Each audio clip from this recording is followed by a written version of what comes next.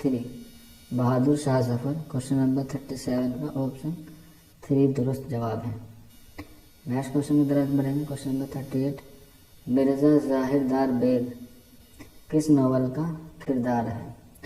اس کا جو correct answer ہوگا کوشچن نمبر 38 کا وہ ہوگا آپشن 3 توبتاً نشو، اس کا بالکل کریکٹ آنسر ہوگا۔ نیکسٹ کوشچن کی طرف بڑھیں گے۔ کوشچن نمبر 39 دریائے لطافت کا تعلق کس سے ہے؟ تمثیل سے، طنز و مزاح سے، زبان سے یا قصہ سے؟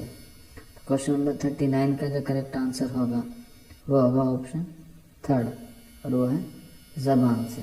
دریائے لطافت کا تعلق زبان سے ہے۔ نیکسٹ کوشچن کی طرف بڑھیں گے۔ کوشچن نمبر 40 اردو کس لسانی خاندان سے تعلق رکھتی ہے؟ یہ کوشچن تو آپ اس طرح سے مان لیجیے کہ اردو کا پیپر کوئی سا بھی بنے گا تو یہ آپ کو اس میں رکھا ہوا ضرور ملے گا کہ اردو کس لسانی خاندان سے تعلق رکھتی ہے، تو اس کا آنسر ہوگا آپشن اے ہند آریائی۔ کوشچن نمبر 40 کا آپشن اے درست ہے۔ کوشچن نمبر 41 کی طرف بڑھیں گے۔ فلسفانہ کلام غالب کا مصنف کون ہے؟ تو کوشچن نمبر 41 کا جو کریکٹ آنسر ہے وہ آپشن بی یعنی کہ 2 عبد الرحمن بجنوری اس کا کریکٹ آنسر ہے۔ نیکسٹ کوشچن کی طرف بڑھیں۔ کوشچن نمبر 42 آہم کس کا مجموعہ کلام ہے؟ تو اس کا جو آنسر ہوگا وہ ہوگا آپشن 2 مجاد، اس کا بالکل کریکٹ آنسر ہے۔ نیکسٹ کوشچن کی طرف بڑھیں گے۔ کوشچن نمبر 43 دبستان گولکنڈہ کا شاعر کون ہے؟ تو 4 آپشن ہیں بتانے کے دبستان گولکنڈہ کا کون سا شاعر ہے، تو وہ آپشن اے محمد قلی قطب شاہ دبستان گولکنڈہ کا شاعر ہے اور بادشاہ بھی۔ نیکسٹ کوشچن کی طرف بڑھیں گے۔ کوشچن نمبر 44 گلشن عشق کا مصنف کون ہے؟ گلشن عشق کا مصنف کون ہے؟ تو اس کا جو کریکٹ آنسر ہوگا وہ ہوگا آپشن 4 اور وہ ہے نصرت، اس کا بالکل کریکٹ آنسر ہے۔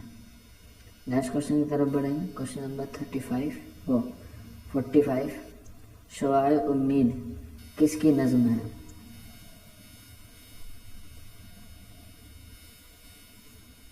کوشچن نمبر 45 شعاع امید کس کی نظم ہے؟ سردار جعفری، علامہ اقبال، جوش ملیحہ آبادیہ، نظم طبع طبعی؟ تو اس کا آنسر تو سب کو معلوم بھی ہوگا، 4 آپشن میں بڑے ایزی ہیں اور وہ ہے آپشن 2 علامہ اقبال جو ہے وہ شعاع امید جو ہے وہ علامہ اقبال کی نظم ہے۔ نیکسٹ کوشچن کی طرف بڑھیں گے۔ کوشچن نمبر 46 کس کے دیوان کی آمد سے دہلی میں اردو شاعری کا باقاعدہ آغاز ہوا؟ تو اس کا جو کریکٹ آنسر ہوگا وہ ہوگا آپشن 2 ولی دکنی، بالکل کریکٹ آنسر ہے۔ کوشچن نمبر 47 ہے غزل اردو شاعری کی آبرو ہے، یہ کس کا قول ہے؟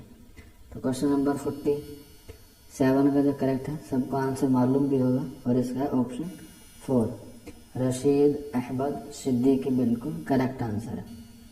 نیکسٹ کوشچن کی طرف بڑھیں گے۔ کوشچن نمبر 48 ہے مرزا نوسہ کس کا لقب ہے؟ تو بڑا ایزی آنسر ہے اس کا، تو آپ سبھی کو معلوم بھی ہوگا اور اس کا option 2 Mirza Ghalib. Question number 48 کا غالب جو ہے وہ درست جواب ہے۔ نیکسٹ کوشچن کی طرف بڑھیں۔ کوشچن نمبر 49 اصطلاحی زبان کے لیے کون سا شاعر مشہور ہے؟ کوشچن نمبر 49 ہے، اس کا جو صحیح آنسر ہوگا وہ ہے وہ آپشن اے ناصر اصطلاحی زبان کے لیے مشہور ہے۔ نیکسٹ کوشچن کی طرف بڑھیں گے۔ کوشچن نمبر 50 اور آج کے موک ٹیسٹ کا بالکل آخری سوال ہے معاشر ادب کی پیشرو کا مصنف کون ہے؟ تو اس کا آنسر ہوگا آپشن 4 محمد حسن، اس کا بالکل کریکٹ آنسر ہے۔ بتانا ہے کہ کون سے صنعت کا استعمال کیا گیا ہے۔ تو پہلا جو کوشچن ہے وہ یہ ہے پیاسی جو تھی سپا خدا 3 رات کی، ساحل سے سر پٹکتی تھی موجے فرات کی، اس شعر میں استعمال ہونے والی صنعت ہے۔ تو 4 صنعت دی گئی ہیں، اس میں سے آپ کو صحیح صنعت کا استعمال کر کے اس کا جواب دینا ہے۔ تو اس کا جو صحیح آنسر ہوگا